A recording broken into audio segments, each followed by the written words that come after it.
ظہر کی رکعات کی تعداد. دیکھیے اب تک آپ یہ نمازیں پڑھتے آ رہے ہیں لیکن آپ کو یہ نہیں پتا کہ یہ کوئی کام کرتے کیوں ہے, کہاں لکھا ہوا ہے, کیا کہا گیا ہے اس کے بارے میں. 4 فرض. انس رضی اللہ عنہ سے روایت ہے, انہوں نے کہا میں نے نبی صلی اللہ علیہ وسلم کے ساتھ مدینہ میں ظہر کی 4 رکعات ادا کی اور ذوالحلیفہ میں 2 رکعات ادا کی. مدینہ میں 4 اور ذوالحلیفہ میں 2. وہ کیوں؟ قصر تھی.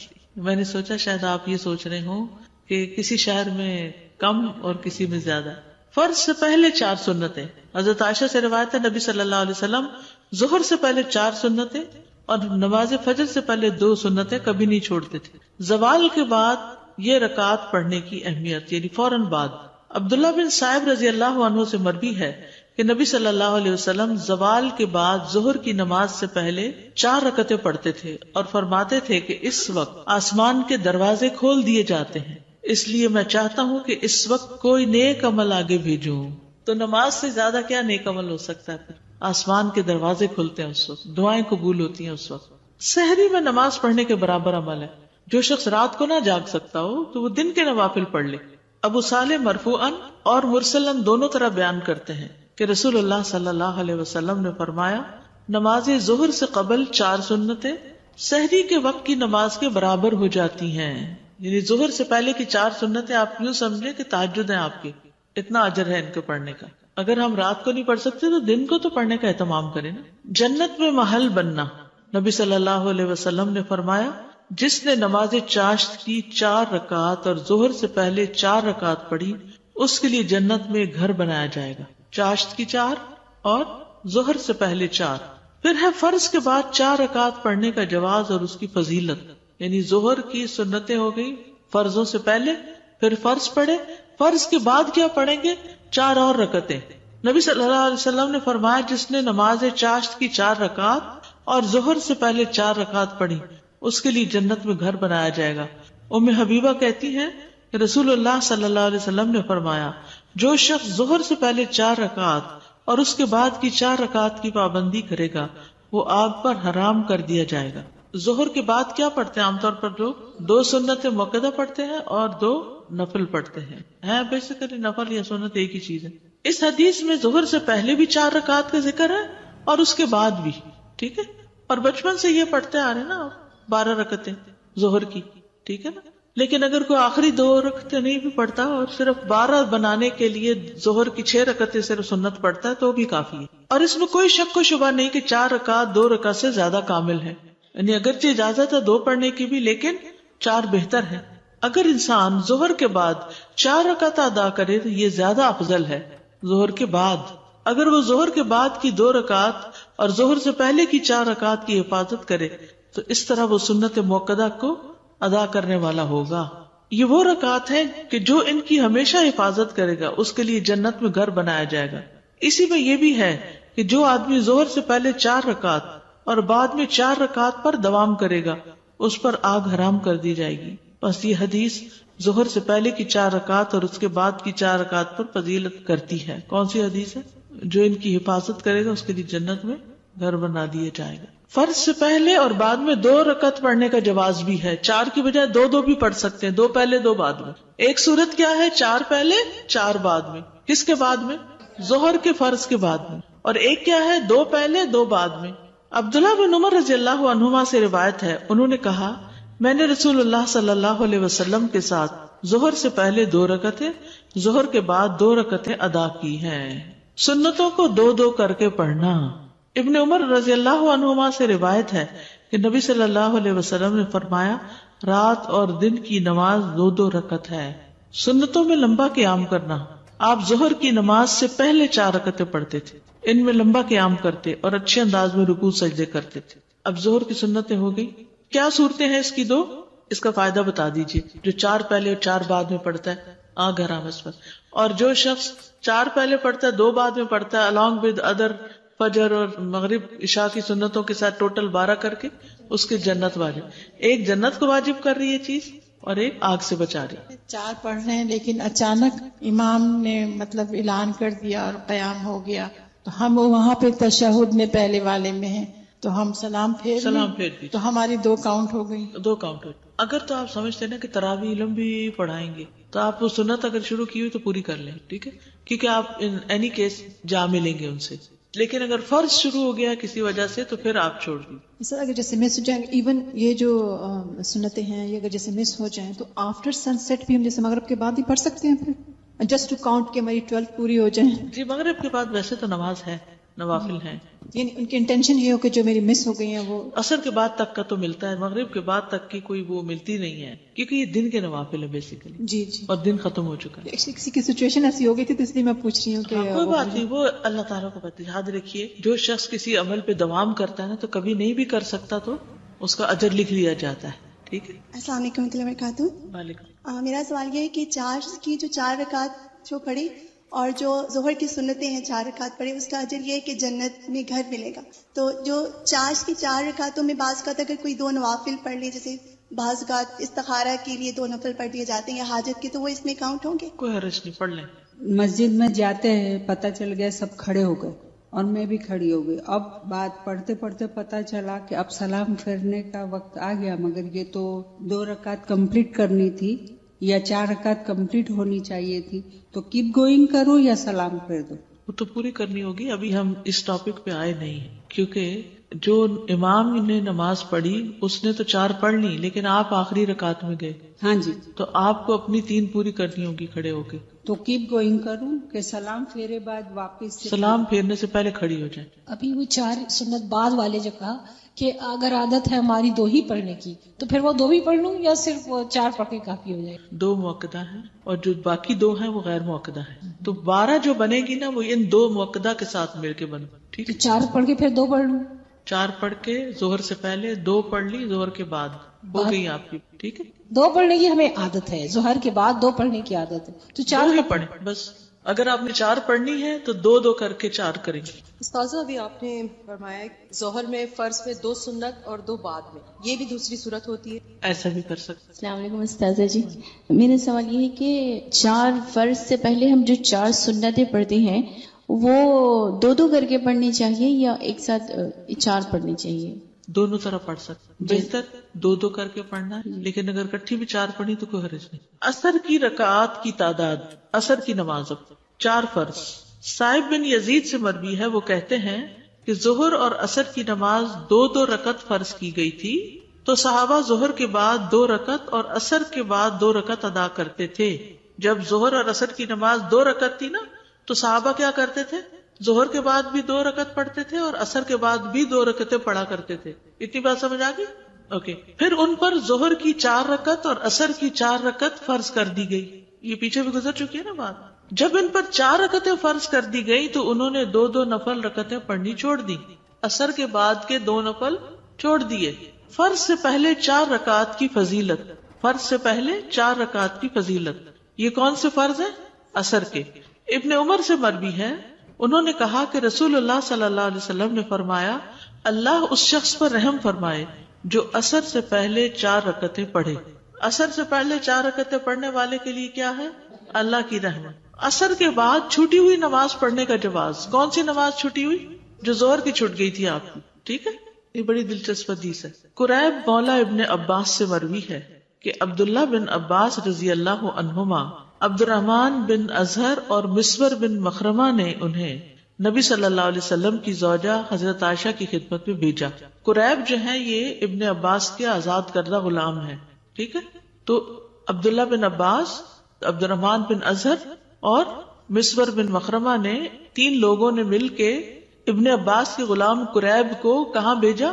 نبی صلی اللہ علیہ وسلم کی زوجہ حضرت عائشہ کی خدمت میں بھیجا اور کہا کہ انہیں ہم سب کی طرف سے سلام کہنا. اب ادب سیکھیے, جب ہم کسی کو میسج بھیجتے ہیں نا, جاؤ میری طرف سے یہ کہہ دو, کہ جا کے انہیں پہلے سلام کرنا, ہمارا سلام دینا. اس سے بھی پتہ چلتا ہے کہ سلام بھجوایا جا سکتا ہے.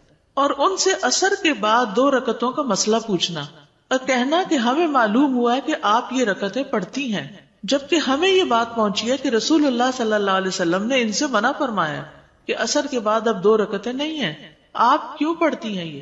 چنانچہ میں, یعنی قریب کہتے ہیں, ان کی خدمت میں حاضر ہوا اور وہ سب بات پہنچائی جو انہوں نے مجھ سے کہی تھی. تو عائشہ رضی اللہ عنہا نے کہا کہ جاؤ ام سلمہ سے معلوم کرو. خود جواب نہیں دیا, کیا کہا؟ ام سلمہ سے معلوم کرو. میں ان حضرات کے پاس واپس آیا انہوں نے بھیجا تھا کس کے پاس؟ حضرت یہ خود سے نہیں آگے چل پڑے، واپس گئے اور ان کا جواب بتایا. تو انہوں نے مجھے ام سلمہ کی خدمت میں بھیج دیا رضی اللہ تعالی عنہ، اس بات کے ساتھ جو انہوں نے مجھے حضرت عائشہ رضی اللہ عنہا سے پوچھنے کے متعلق کہی تھی. ام سلمہ نے جواب دیا کہ میں نے اللہ کے رسول کو سنا تھا کہ آپ عصر کے بعد نماز سے منع فرماتے تھے، لیکن میں نے آپ کو 2 رکعتیں پڑھتے ہوئے پایا. ایک دن آپ عصر کی نماز پڑھا کر تشریف لائے اور میرے ہاں انصار کے قبیلہ بنی حرام کی کچھ عورتیں بیٹھی تھی. آپ نے یہ رکعتیں پڑھی تو میں نے خادمہ کو آپ کے پاس بھیجا. میں نے اس سے کہا کہ جا کر آپ کے پاس کھڑی ہو جانا اور کہنا کہ ام سلمہ پوچھتی ہیں کہ اللہ کے رسول، میں نے آپ کو سنا ہے کہ آپ ان سے منع فرماتے ہیں اور میں آپ کو دیکھتی ہوں کہ آپ انہیں پڑھ رہے ہیں. وہ خود کیوں نہیں گئی پوچھنے؟ کیونکہ ان کے پاس خواتین بیٹھی تھی. ڈیلیگیٹ کر دیا انہوں نے کہا. یعنی اگر آپ کے پاس مہمان بیٹھے ہوں تو آپ کسی بچے کو یا کسی اور کو کوئی کام دے کے بھیج دیں، نہ کہ ہر چیز پہ خود ہی اٹھ جائیں. یہ بھی ایک ادب ہے. بعض لوگ تو اپنے بچے پکڑا کے خود نکل جاتے ہیں. اگر آپ اپنے ہاتھ سے اشارہ فرما دیں تو ان سے ذرا دور ہو جانا. خادمہ کو یہ بھی سمجھایا کہ اگر آپ منع کریں تو دور ہو جانا. چنانچہ خادمہ نے ایسے ہی کیا، یعنی وہ جا کے کھڑی ہوئی، پوچھا، آپ نے اپنے ہاتھ سے اشارہ کیا تو پیچھے ہٹ گئی. جب آپ صلی اللہ علیہ وسلم فارغ ہوئے تو فرمایا، اے بنت ابی امیہ، یہ حضرت سلمہ کے والد کا نام ہے ابو امیہ، تم نے عصر کے بعد کی ان 2 رکعتوں کے متعلق پوچھا ہے تو بات یہ ہے کہ میرے پاس قبیلہ عبد القیس کے کچھ لوگ اپنی قوم کا اسلام لے کر آئے، یعنی مسلمان ہو کر آئے، اور انہوں نے مجھے ظہر کے بعد کی 2 رکعتوں سے مشغول کر دیا. انہوں نے مجھے ظہر کے بعد کی رکعتوں سے مشغول کر دیا. تو یہ 2 رکعتیں وہ ہیں. ادب سے زندگی، محنت سے زندگی خوبصورت ہو جاتی، تعلقات اچھے ہو جاتے. ہر کوئی اپنی حد میں، کسی کی نماز میں خلل نہیں ڈال رہا اور کسی کے دائرے میں داخل نہیں ہو رہا اور اپنے پاس سے جواب نہیں دیا. اور حضرت ام سلمہ نے پوری وضاحت کی کہ کیا ہوا، وہ 2 رکعتیں کیوں پڑھی تھی. اب حضرت عائشہ نے جواب نہیں دیا تو اس سے بھی یہ پتا چلتا ہے کہ ہو سکتا ہے وہ بھی اپنی کوئی قضا سنت پڑھ رہی ہوں. اس میں آپ دیکھیے عبادات ہوں یا احکامات ہوں یا بتانے کا انداز، اس میں ویرائٹی بڑی ہے. مونوٹنس نہیں ہے آپ صلی اللہ علیہ وسلم کا انداز. یعنی آپ کبھی ایک نام سے پکارتے ہیں، کبھی دوسرے نام سے پکارتے ہیں، کبھی ایک دعا پڑھتے ہیں، کبھی دوسری دعا پڑھتے ہیں. تو اس سے انسان غفلت کا شکار نہیں ہوتا. انسان کی جو فضیلت ہے نا وہ اس کی عقل کے استعمال پر ہے. جہاں عقل کی کمی ہوئی وہاں اس کا مقام گرا. اور یہ ادب آداب جو ہیں ان کا لحاظ رکھنا عقل مند ہونے کی نشانی ہے. بے ادب بے نصیب. اور حضرت عائشہ کو اس بات کا پتا ہوگا، یہ ڈسکس ہوئی ہوگی کہ حضرت ام سلمہ اس وقت زیادہ بہتر پوزیشن میں ہے کہ بات پوری سمجھا دے. اور ویسے بھی ام سلمہ رضی اللہ عنہا بھی بڑی فقیہہ خاتون. امام ابن القیم نے لکھا کہ اگر ان کے فتاوی کو اکٹھا کیا جائے تو کتاب بن جائے. بعض اوقات خادموں کا یہی کام ہوتا ہے نا کہ وہ بے سمجھ ہوتے ہیں اور ایک بات جو مالک نے کہی وہ بے وجہ دہرائے چلے جاتے ہیں، تو وہ بھی ادب ساتھ سکھا کے بھیجا. اس سے تربیت کا پتہ چلتا ہے. سنن ابی داؤد 1275 ہے حدیث کا نمبر. استاذہ، یہ جو بچے یونیورسٹی جاتے ہیں تو ان کا یہ بڑا اسپیشل وے ہے کہ وہ کہتے ہیں جو ٹیچر ایک دم ایک یہ مونوٹنس وے میں پڑھا رہے ہوتے ہیں تو وہ سب سے بورنگ کلاس ہوتی ہے. اور وہ اپنا پورا جو ریسٹ ہوتا ہے وہ اس کلاس میں تھے. تو سبحان اللہ، جو آپ کا یہ ورڈ آپ نے بولا تو مجھے وہ بات یاد کہ کیوں اس طرح ہر چیز میں ویرائٹی ہے کہ غفلت سے وہ نکلو، ہر چیز کو شعور کے ساتھ کرو. بالکل. عربوں کے ہاں تو مہینے کی ہر رات کا نام الگ ہے، چاند کا. یعنی بہت ویرائٹی. ایک ایک جانور کے، شیر کے کئی نام ہیں، شراب کے کئی نام ہیں. تھوڑی سی پوزیشن سچویشن بدلی، نام بدل گیا. اس سے پتہ چلتا ہے کہ کمیونیکیشن کتنی درست ہوتی ہوگی. ادب، زبان، ووکیبلری، پریسیژن، یس، نہ آگے نہ پیچھے، نہ زیادہ نہ کم. تو استاد نبی صلی اللہ علیہ وسلم نماز پڑھ رہے تھے، اس دوران انہوں نے کوسچن کیا. جی ہاں، نماز کے دوران. اصل میں حضرت ام سلمہ تو دیکھ رہی تھی کہ وہ پڑھ رہے ہیں، لیکن ہو سکتا ہے کہ جانے سے پہلے ختم ہو جائے تو پوچھ لینا. لیکن انہوں نے کہا کہ جب اشارہ کریں تو پھر تو اس سے پتا چلے کہ اگر وہ پڑھ رہے ہوگے تو اشارہ کریں گے، اگر نہیں پڑھ رہے ہوگے تو جواب دے دیں. تو عصر کی نماز کتنی ہوئی؟ 4 سنت غیر مؤکدہ. فائدہ کیا ہے اگر کوئی پڑھے تو؟ جی اللہ کی رحمت. یاد رکھیے کہ اگر آپ 4 نہیں بھی پڑھ سکتے نا، مسجد میں ہے، اذان ہو گئی ہے، تو اذان کے بعد 2 رکعتیں بھی پڑھ سکتے ہیں. عصر کی اذان کے بعد 2 رکعتیں پڑھ کے بھی آپ امام کے ساتھ شریک ہو سکتے ہیں. مغرب کی رکعات کی تعداد 3 فرض. عبید اللہ بن عبداللہ بن عمر نے خبر دی کہ ان کے والد نے کہا رسول اللہ صلی اللہ علیہ وسلم نے مزدلفہ میں مغرب اور عشاء کی نمازیں جمع کی. ان دونوں کے درمیان کوئی نفل نماز نہ تھی. آپ نے مغرب کی 3 رکعتیں ادا کی اور عشاء کی 2 رکعتیں ادا کی. تو اس سے کیا پتا چلتا ہے کہ 3 کو 2 نہیں کیا، 3 ہی پڑھی. فرض سے پہلے 2 سنتیں.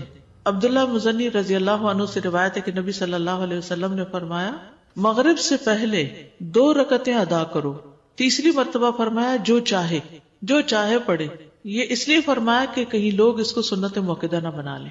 انس بن مالک سے روایت ہے، انہوں نے فرمایا کہ رسول اللہ صلی اللہ علیہ وسلم کے زمانے میں مؤذن آذان دیتا تو لوگ مغرب سے پہلے 2 رکعت سنت پڑھنے کے لیے اس کثرت سے کھڑے ہو جاتے، محسوس ہوتا اقامت ہو گئی. یعنی اتنے حریص تھے، اگرچہ لازم نہیں تھی پڑھنی پھر بھی لوگ پڑھتے تھے. انس بن مالک کہتے ہیں ہم مدینہ میں ہوتے تھے، جب مؤذن مغرب کے لیے آذان دیتا تو لوگ ستونوں کی طرف لپکتے اور 2 رکعتیں پڑھتے تھے. حتیٰ کہ ایک مسافر مسجد میں آتا تو ان رکعتوں کو پڑھنے والوں کی کثرت دیکھ کے یہ سمجھتا مغرب کی نماز ہو چکی ہے. یعنی اتنے شوق سے پڑھ رہے ہوتے تھے لوگ. فرض کے بعد 2 سنتیں. حضرت عائشہ سے روایت ہے، انہوں نے فرمایا کہ نبی صلی اللہ علیہ وسلم مغرب کی نماز ادا فرماتے، پھر میرے گھر تشریف لاتے اور 2 رکعت ادا فرماتے. سنت کہاں آ کر پڑھتے تھے؟ گھر میں. رافع بن خدیج سے روایت ہے، انہوں نے فرمایا اللہ کے رسول ہمارے ہاں یعنی بنو عبد الاشہل کے محلے میں تشریف لائے. آپ نے ہماری مسجد میں ہمیں مغرب کی نماز پڑھائی، پھر فرمایا یہ 2 رکعتیں اپنے گھروں میں پڑھا کرو. ان رکعات میں قرات. عبداللہ بن مسعود سے روایت ہے کہ نبی صلی اللہ علیہ وسلم مغرب کی نماز کے بعد کی 2 رکعتوں میں قل یا ایھا الکافرون اور قل ھو اللہ احد پڑھتے تھے. ٹھیک ہے. عشاء کی رکعات کی تعداد 4 فرض. زوجہ نبی صلی اللہ علیہ وسلم عائشہ رضی اللہ تعالی عنہا سے مروی ہے، انہوں نے کہا کہ رسول اللہ صلی اللہ علیہ وسلم پر مکہ مکرمہ میں نماز کی ابتدائی فرضیت 2 رکعتوں کی صورت میں ہوئی، سوائے مغرب کے کہ اس کی 3 رکعتیں تھیں. پھر اللہ سبحانہ تعالیٰ نے حضر میں یعنی گھر پر ظہر، عصر اور عشاء کو 4 کے ساتھ پورا کر دیا. فرض کے بعد 2 رکعت. ابن عمر سے روایت ہے، انہوں نے فرمایا کہ میں نے نبی صلی اللہ علیہ وسلم کے ساتھ ظہر سے پہلے 2 رکعتیں، ظہر کے بعد 2 رکعتیں، مغرب کے بعد 2 رکعتیں، عشاء کے بعد 2 رکعتیں اور جمعہ کے بعد 2 رکعتیں پڑھی، جبکہ مغرب اور عشاء کی سنتیں آپ اپنے گھر میں پڑھتے تھے. ٹھیک ہے. ظہر سے پہلے 2 رکعتیں، ظہر کے بعد 2 رکعتیں، مغرب کے بعد 2 رکعتیں، عشاء کے بعد 2 رکعتیں، جمعہ کے بعد 2 رکعتیں، جبکہ مغرب اور عشاء کی سنتیں آپ اپنے گھر میں پڑھتے تھے. ٹھیک ہے. دیگر نوافل یعنی کیا ان 12 سنتوں کے علاوہ بھی کوئی اور نوافل ہیں یا نماز کی غیر موقدہ سنتوں کے علاوہ بھی کچھ اور رکعتیں ہیں؟ عاصم بن زمرہ السلولی سے روایت ہے، انہوں نے فرمایا کہ ہم نے علی رضی اللہ عنہ سے رسول اللہ صلی اللہ علیہ وسلم کے دن کی نفلی نماز دریافت کی کہ دن میں آپ کون سے نفل پڑھتے تھے. انہوں نے فرمایا تم ان کی طاقت نہیں رکھتے، تم اتنے نوافل نہیں پڑھ سکتے. ویسے حیرت ہوتی ہے نا کہ نبی صلی اللہ علیہ وسلم اتنی ذمہ داریوں کے ساتھ اتنے نوافل بھی پڑھ لیا کرتے تھے. اللہ ہمیں بھی توفیق دے دے. ہم نے کہا آپ بیان تو فرمائیں، بتائیں تو صحیح کہ کیا تھا، ہم سے جس قدر ہو سکے گا عمل کر لیں گے. علی رضی اللہ عنہ نے فرمایا رسول اللہ صلی اللہ علیہ وسلم جب فجر کی نماز پڑھ لیتے تو ٹھہر جاتے، حتیٰ کہ جب سورج ادھر سے یعنی مشرق کی طرف اتنا بلند ہو جاتا جتنا عصر کے وقت ادھر سے یعنی مغرب کی طرف اونچا ہوتا ہے تو آپ اٹھ کر 2 رکعتیں ادا کرتے. یعنی جب سورج کی زردی ختم ہو جاتی طلوع کے بعد تو اس وقت آپ 2 رکعتیں ادا کرتے اشراق کی. اس کے بعد توقف فرماتے، ٹھہر جاتے، حتیٰ کہ جب سورج اس طرف یعنی مشرق کی طرف اتنا بلند ہو جاتا جتنا ظہر کے وقت یعنی ڈھلنے کے بعد یعنی مغرب کی طرف ہوتا تو اٹھ کر 4 رکعتیں پڑھتے.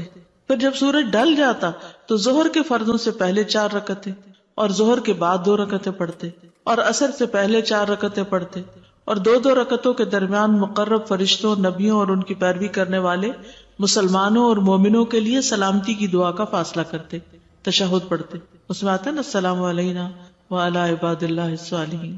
اس کے بعد علی رضی اللہ عنہ نے فرمایا یہ 16 رکعتیں ہوئی جو رسول اللہ صلی اللہ علیہ وسلم کے دن کے وقت کی نفلی نماز تھی. اس پر پابندی سے عمل کرنے والے لوگ بہت کم ہیں. اس میں مزید جو چاشت اور اس کے نفل ہیں نا اشراق کے وہ شامل کیے گئے. حضرت عائشہ رضی اللہ تعالی عنہا سے روایت ہے کہ انہوں نے فرمایا کہ نبی صلی اللہ علیہ وسلم جب وضو کرتے تھے تو 2 رکعت نماز ادا کرتے تھے. تو یہ کون سی نماز ہے؟ تحیۃ الوضو.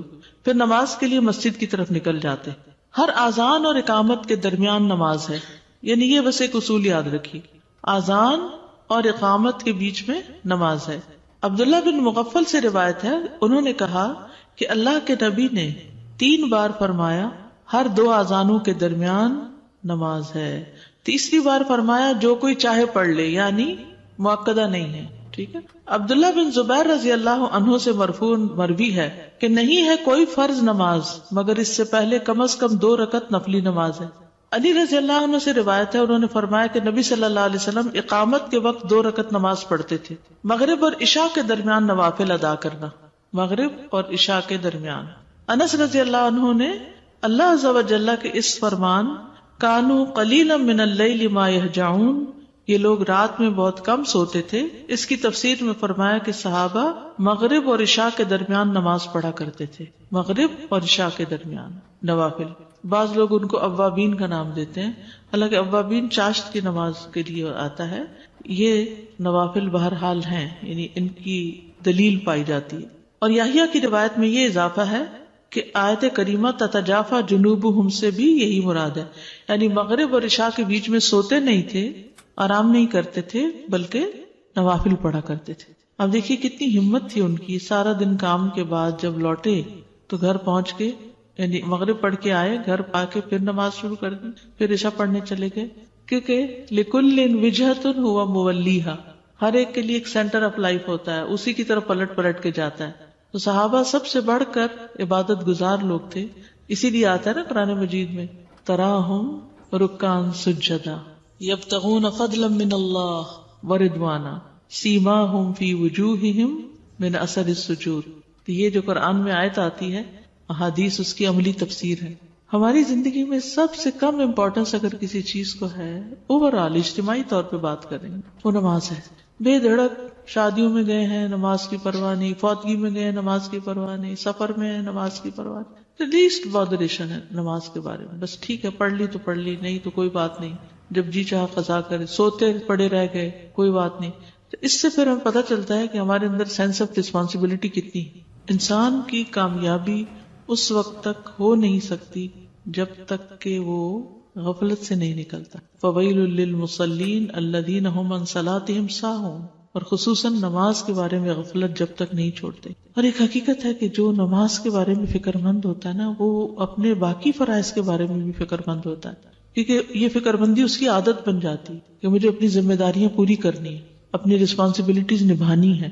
اللہ سبحانہ وتعالیٰ نے ہم پر کوئی ایسی چیز لازم نہیں کی کہ جو ہمارے بس میں نہ ہو. لا یکلف اللہ نفسا الا وسعہا.